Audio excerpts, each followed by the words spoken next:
Assalamualaikum warahmatullahi wabarakatuh. Shalom, Om Swastiastu, Namo Buddhaya, Salam Kebajikan dan salam sejahtera buat kita semuanya. Perkenalkan, saya Valandi Tulis Wijaya dengan NPM 2408 Pada kesempatan kali ini saya akan menjelaskan mengenai tugas dari evaluasi tengah semester saya di mata kuliah pemrograman lanjut yang berjudul kalkulator bangun ruang.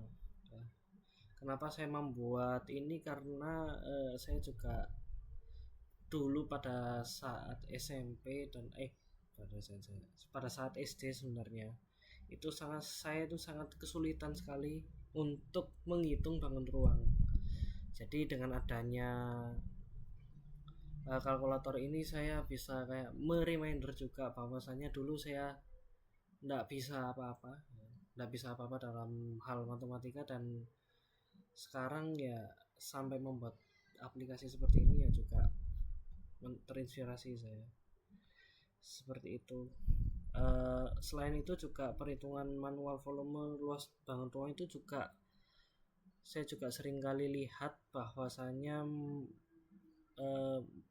melelahkan juga untuk menghitung luas atau volume suatu bangunan ruang.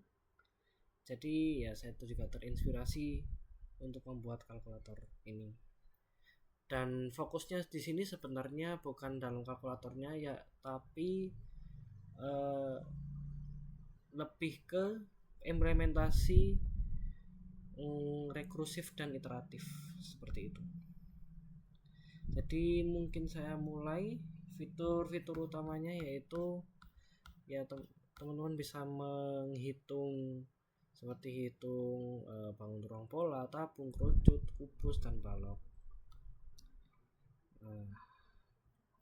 Oke, kita mulai dari struktur dari programnya itu sendiri. Yang pertama, yang jelas kita menggunakan library. Oh ya, by the way teman-teman, ini menggunakan bahasa C++ ya, makanya jadi untuk library-nya sendiri menggunakan IOStream dan CMake. CMake-nya ini untuk mendefinisikan pi-nya itu sendiri, yaitu 3,14. Lalu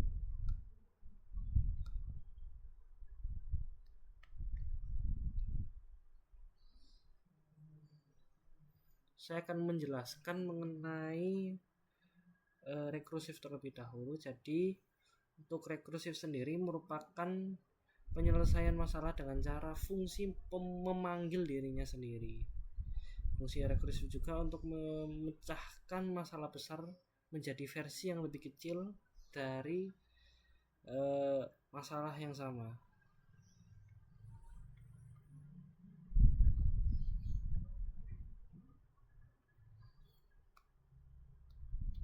Untuk analoginya biar teman-teman pada lebih mengerti tentang rekursif, itu seperti dua cermin yang saling berhadapan, dan itu kan menciptakan kayak suatu pantulan yang gak terbatas. Nah,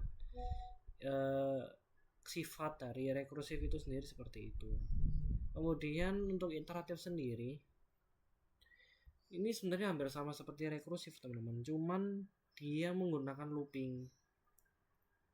Nah, prosesnya ini berulang selangkah demi selangkah sampai kondisinya dapat berhenti. Kalau contoh dunia nyata dalam iteratif itu seperti teman-teman kalau menaiki tangga satu persatu, seperti itu. Lalu saya akan jelaskan programnya. Pertama, saya menggunakan void untuk menu yang lebih kecil ya, untuk ada segmen-segmennya sendiri, seperti contohnya menghitung pola.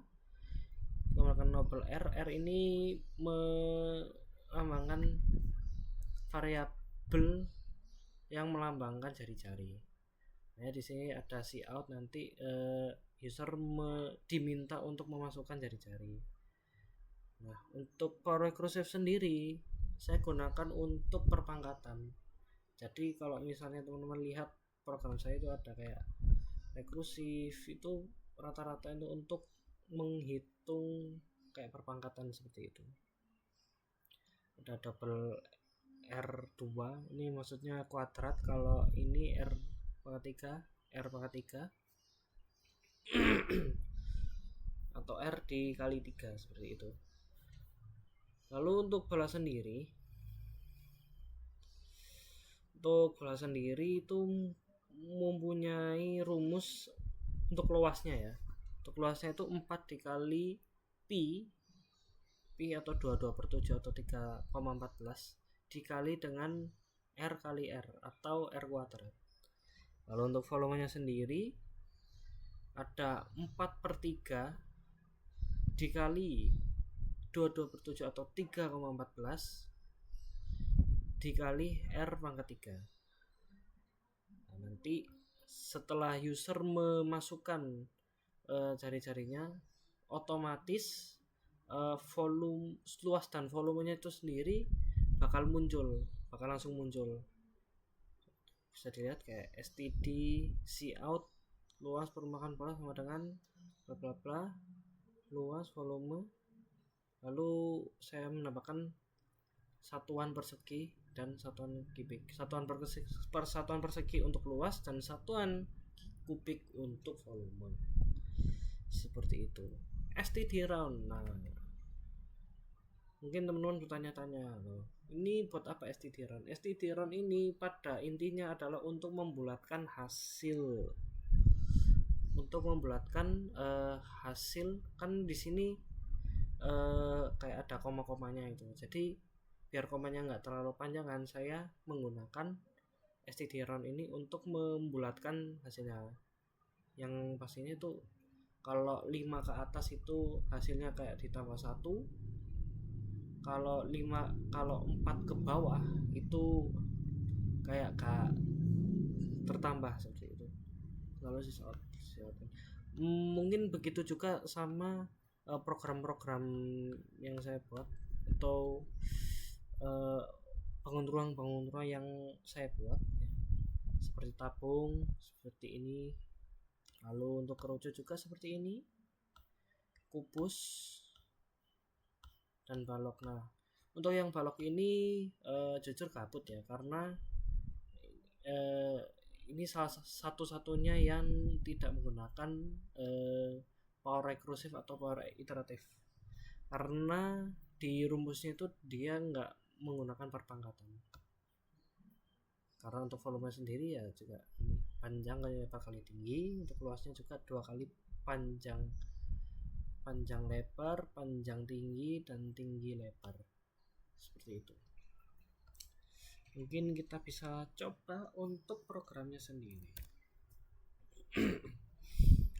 Nah, seperti saya katakan tadi, untuk setelah user menyalakan atau mengaktifkan programnya akan muncul menu seperti ini. Nah, kebetulan juga saya menggunakan ini vote menu untuk menciptakan menu. Lalu saya menggunakan switch case untuk memilih, biar usernya dapat memilih bangun ruang mana yang ingin dihitung seperti itu. Bisa hitung bola, hitung tabung, kerucut. Misalnya saya mau nomor 2 deh. Nah, di sini user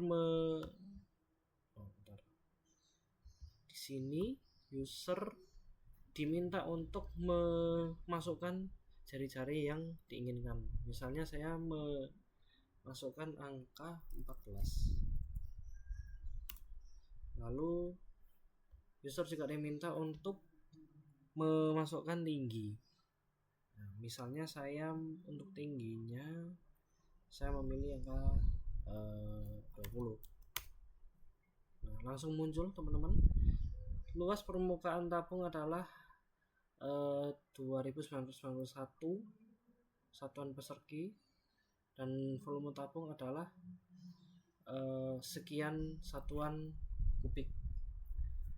Nah, di sini angkanya sebenarnya enggak 100% valid. Karena apa? Karena saya menggunakan STD round untuk menyederhanakan eh, menyederhanakan hasil yang sudah diolah oleh program seperti itu. Misal saya mau mencoba nih lagi kerucut. Di sini untuk cari-cari sendiri saya memilih angka berapa ya? 18. Untuk tingginya sendiri 21.